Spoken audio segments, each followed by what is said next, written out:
අද්විතීය 200 Mbps speed එකකින් ශ්‍රී ලංකාවේ වේගවත්ම සහ පුළුල්තම හෝම් බ්‍රෝඩ්බෑන්ඩ් සම්බන්ධතාවය වන SLT Mobitel දේශීය ෆයිබර් බලවේගය ඔබත් අදම අත්විඳින්න.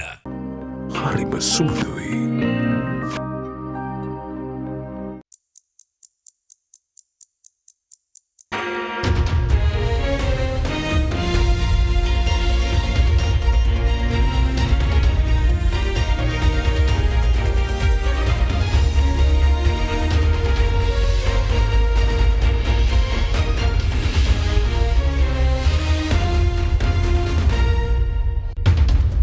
Tonight on First at 9, this Thursday, the 27th of July 2023.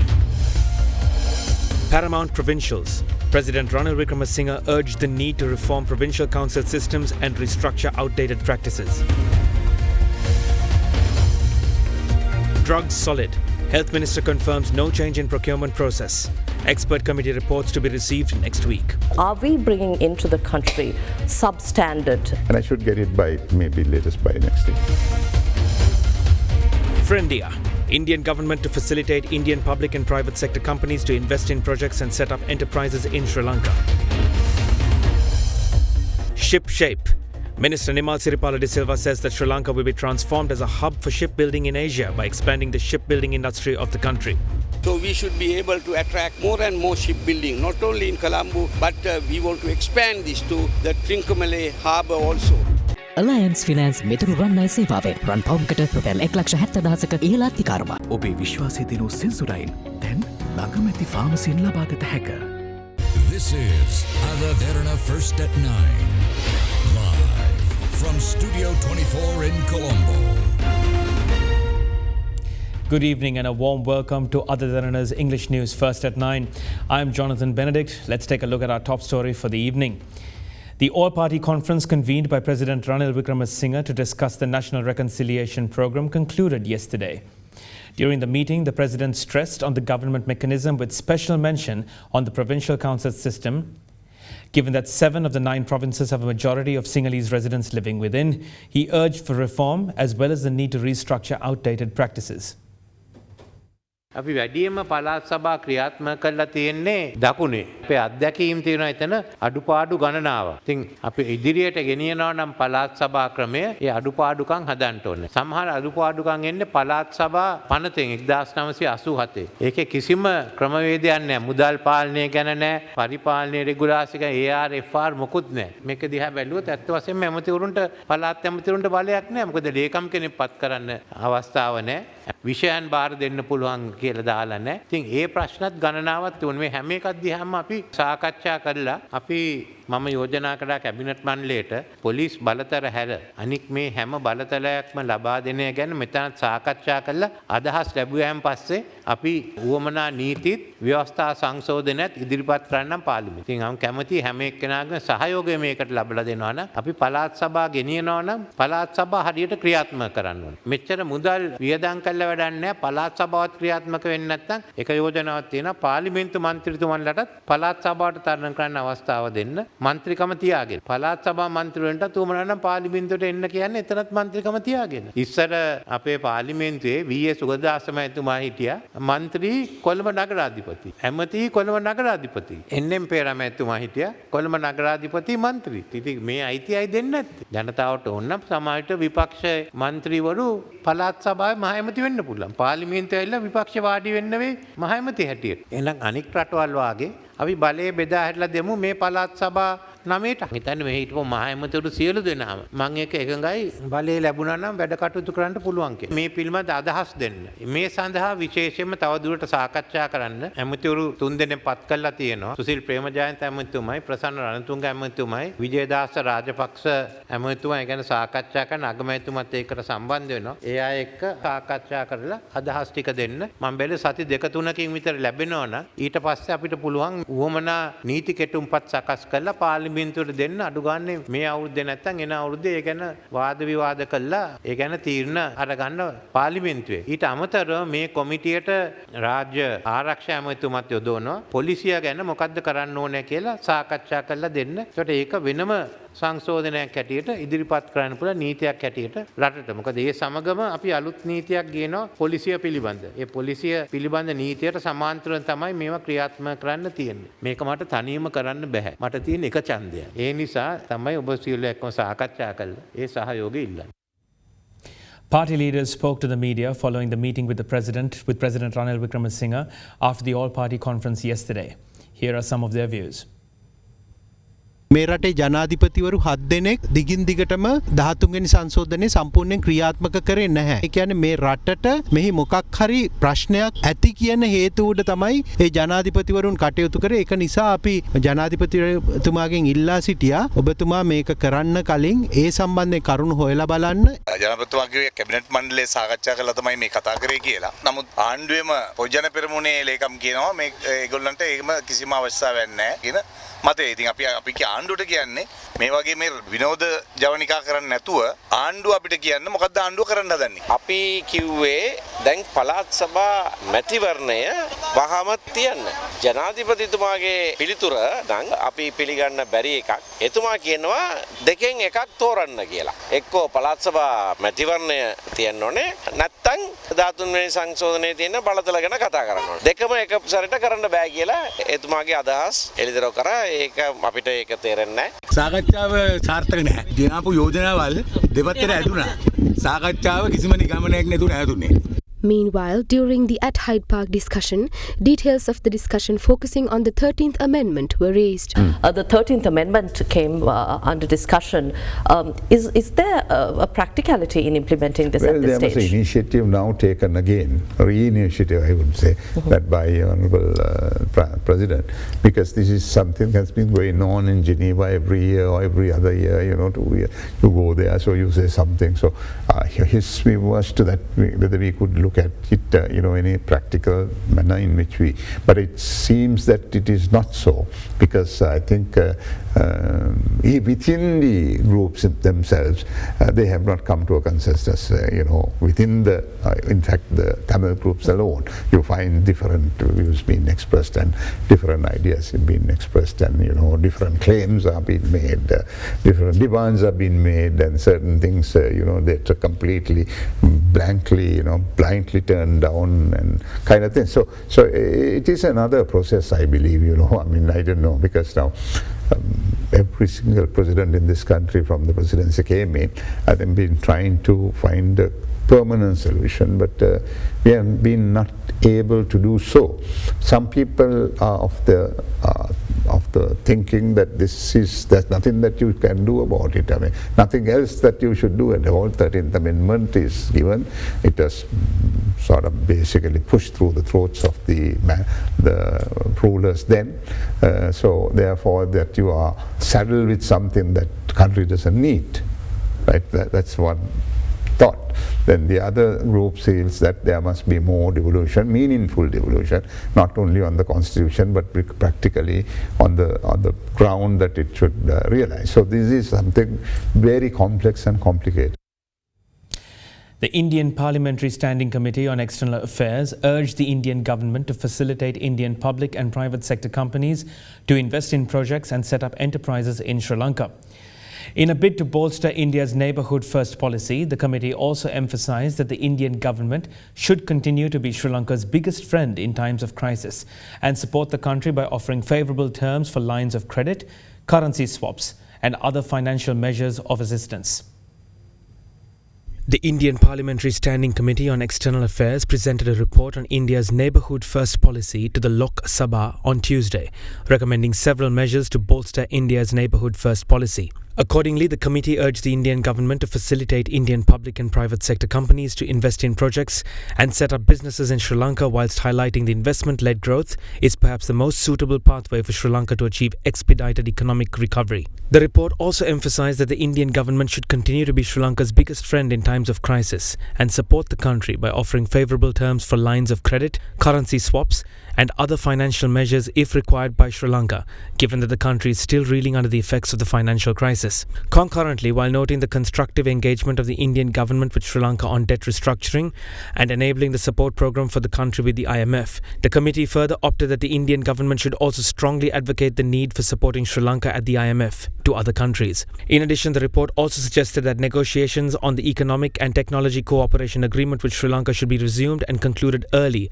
allowing for the broadening of the scope of the free trade agreement between India and Sri Lanka, strengthening economic trade, investment and technology cooperation. It was noted that 11 rounds of negotiations on the economic and technology cooperation agreement covering goods and services have been completed as far back as in September 2018, and Sri Lanka has now conveyed its willingness to resume the said negotiations. The report meanwhile noted that it should also be the endeavour of the government to complete all ongoing projects in various sectors expeditiously, whilst taking up new initiatives for cooperation in capacity building and skill development. Further, the committee also said that the ongoing economic uncertainty in Sri Lanka, along with the acute scarcity of forex, has created challenges in financing of imports from India. Accordingly, the committee urged the ministry and the Indian mission to play a more proactive role in resolving all pending issues so that a significant increase in Indian exports to Sri Lanka can be achieved. Furthermore, the committee opted that the security partnership with Sri Lanka should further be strengthened for enhancing interagency cooperation and coordination. It was also urged that consistent engagement with the Sri Lankan government through meaningful dialogue is paramount so that a permanent solution to the long-pending issue of fishermen between India and Sri Lanka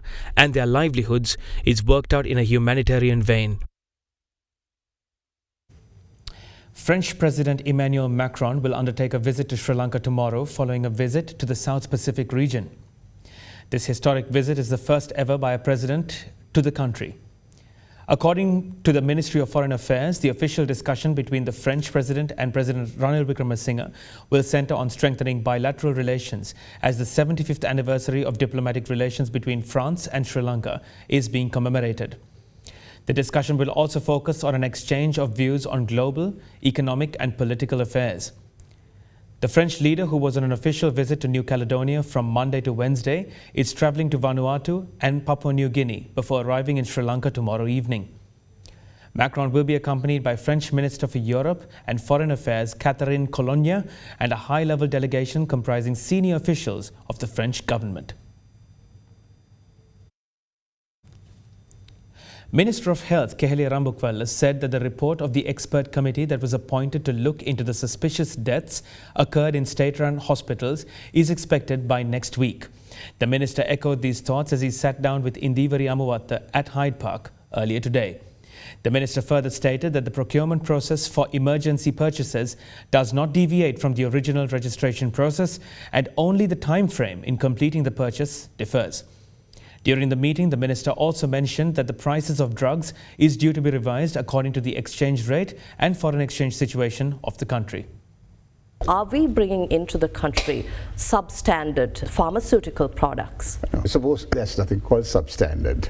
They are checked at various levels, and there are issues with regard to drugs being withdrawn and drugs failures, and there are so many reports that comes from time to time. So I'm not trying to put everything onto that. What is the current status of procuring medicine that are unavailable at the Medicine Supplies Division? Now these are the flow charts I would like to show. One is the emergency, other is the normal. There is no difference between this and this, except the time factor.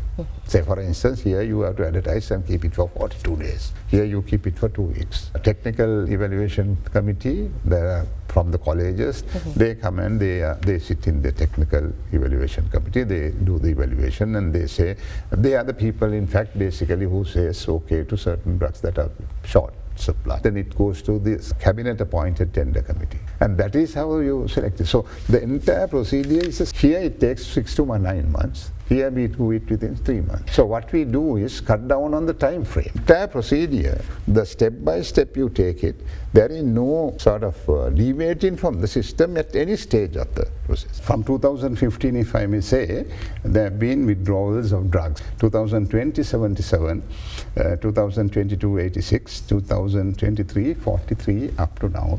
So the drug failures have taken place, and that does not mean that they are substandard. When you do random checking, you can have some failure in one which not been tested because it is the practice right across the world. This is registered from 2013, this particular medicine. So perhaps maybe at least maybe 2 million has been used in the country over the period of time. It can be interpreted as I'm trying to justify a death. It is not so. Because this particular drug, all around in the entire country we have used about 150. The expert committee appointed to probe and provide a report. What's the progress? I don't talk to them because it's not fair, because DG has spoken to them when they said they can give an interim. Then they asked me, I said interim will be again another question. So don't give an interim, let's go ahead with it and then get us the report. So hopefully by then, early next week, we should have the first couple of reports there. I know they have gone to the relevant hospitals. They've taken the top teams in the country that you can pick up. So happy that they have taken this responsibility. And I should get it by maybe latest by next week. There are media reports that 7 top hospitals in Colombo have an outstanding electricity bill of 160 million, and media reports suggest that services will be interrupted today or tomorrow. What's the solution to this? In fact, I discussed with the minister also, subject minister. We're making arrangements with our chief accountant to discuss with their general manager. I requested the minister to have time available. We'll discuss with the treasury also and make some arrangements to pay in installments. It is a part of this entire economic crisis that we are facing, because when it comes to health, it is very sensitive. So always they select the most sensitive area, people who are politically interested in making some agitation. But then we are making certain arrangements together with electricity board. Are there any attempts by the government to bring down this pricing further, especially with the rupee strengthening? No, you have noticed that we faceted 60 items, which amounts to about another 300-400. When you say 50 items by the name, each one has about 3, 4, 5 different brands. Basically, we brought it down by about 16%. We might even further look at it, because that is depending on the appreciation or the depreciation of the forex. Right now, we are not that uncomfortable. I would like to say that all these issues, 90% of these issues are fabricated. In other news, the Financial Crimes Investigation Division has revealed that a financial institution called Lanka Investments, located in Kurunegala, has defrauded doctors and retired security personnel by embezzling approximately 99 million rupees. The police say that the owner has fled the area. A group of people who fell prey to the scam have filed a complaint with the Inspector General of Police, saying that the financial institution Lanka Investments, located in Kurunegala, has defrauded funds of roughly 8,000 individuals. The Financial Crimes Division, which started the investigation in this regard, has revealed that many doctors and retired army soldiers have fallen prey to this racket. The company in question had pledged a 6% return on interest per month at the outset, but failed to honor that commitment. At present, it has been banned by the central bank, and the police added that the investigating officers have obtained a foreign travel ban for the owner by the court. Markets pick up over 250 points with turnovers 3.2% higher than the monthly average. More on this after a short break. Stay tuned.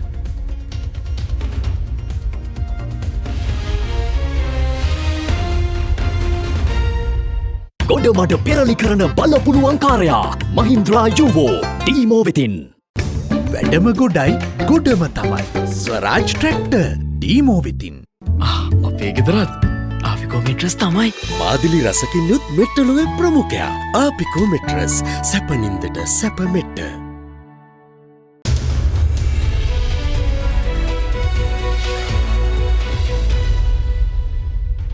Welcome back.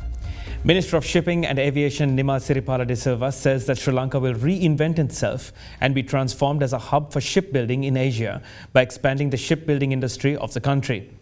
The minister made these comments today while inspecting the newest cable laying and repair vessel facility built by the Colombo dockyard. During the inspection, Minister Siripala meanwhile highlighted that it is the government's endeavour to support the private sector. The newest cable laying and repair vessel, Sophie Germain, constructed by the Colombo dockyard, was inspected today by the Minister of Ports, Shipping and Aviation, Nimal Siripala de Silva. This ship, manufactured for French company Orange Marine, is to be used for marine construction and repairs, including the laying of cables on the seabed. During the inspection, the Colombo dockyard company told the minister that Sri Lanka has received about 50 million euros as foreign exchange through the construction of this ship. The width of the ship, Sophie Germain, is 18.80 meters and its length 100 meters long. According to the Colombo dockyard, this is the second ship built for cable laying and repair work, with 255 ships having been built and delivered so far to European and Asian countries on various requests. The Colombo dockyard is a shipbuilding company engaged in a joint venture with the Sri Lanka Port Authority as a company that manufactures the most modern cruise ships to Europe and the Asian region. We are very happy with the performance of Ceylon Dockyard, a joint venture that has been established with the SLPA, Sri Lankan Port Authority. Up to now, they have built 256 ships. This establishment is helping Sri Lanka to earn more and more foreign exchange, as well as to ensure that our young people in Sri Lanka are also trained in the maritime industry, especially shipbuilding and ship repairs. So therefore, it is our endeavour that we should support the private sector. Colombo port is geographically located in a very important place in the Indian Ocean. So we should be able to attract more and more shipbuilding, not only in Colombo, but we want to expand this to the Trincomalee harbour also. A special discussion was held yesterday between representatives of the Adani Group and Minister of Tourism Harin Fernando. The Minister of Tourism tweeted that a friendly meeting was held between two representatives of the Adani Group, Dhaval Shah and Manoj Deshmukh. According to the minister, the upcoming projects of the Adani Group in Sri Lanka and a large solar panel project is expected to be constructed in the country. Sri Lanka Tourism Brand Ambassador Sanat Jayasuriya also attended the meeting. The Colombo bourse gained today, bouncing back from a three-day fall pushed up by the gains in the banking sector counters. The all share price index moved on a persistent upward trend during the day, gaining 2.48% to close at 11,257.82 points. Trading volume on the CSE all share index rose to 95 million shares from 72 million shares in the previous session. The equity market's turnover rose to 3.3 billion rupees from 1.5 billion rupees in the previous session. The banking sector was the top contributor to market turnover, while the capital goods sector was the second highest contributor.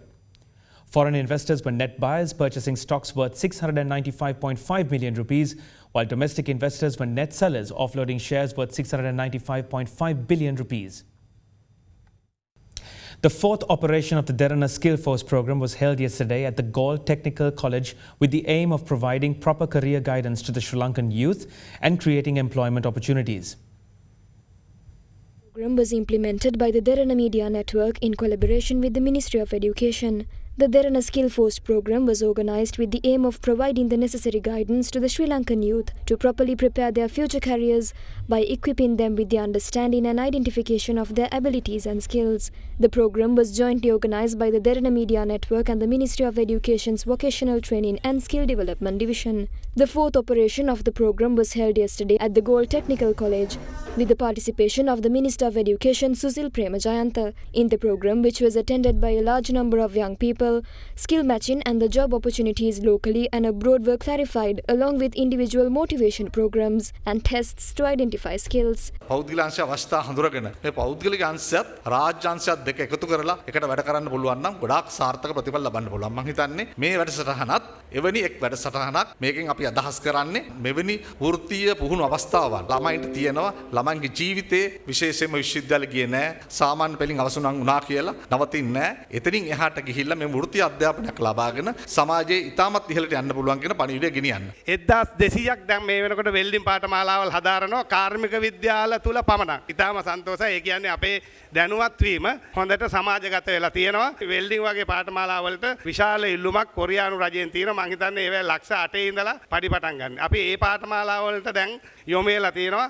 අපිට තියෙන ලොකුම ප්‍රශ්නය අපි වැඩ කරනවා නමුත් මේක sannivedana වෙන්නේ. සමහරවිට වෙනත් වාසීන් සඳහා සමහරු මේවා විකෘති කරනවා. හැබැයි මෙවැනි මාධ්‍ය ජාලයක් අපිට සම්බන්ධ වීම තුලින් නිවැරදිව තොරතුරු sannivedanaya කරන්න සහ ඒ තුල විශාල උද්‍යෝගයක් පිබිදීමක් ඇති කරන්න පුළුවන්කම ලැබිලා තියෙනවා. That wraps up my news bulletin for this evening. Join us again tomorrow, same time, same place. For now, this is Jonathan Benedict wishing you a very good night and a blessed Friday ahead.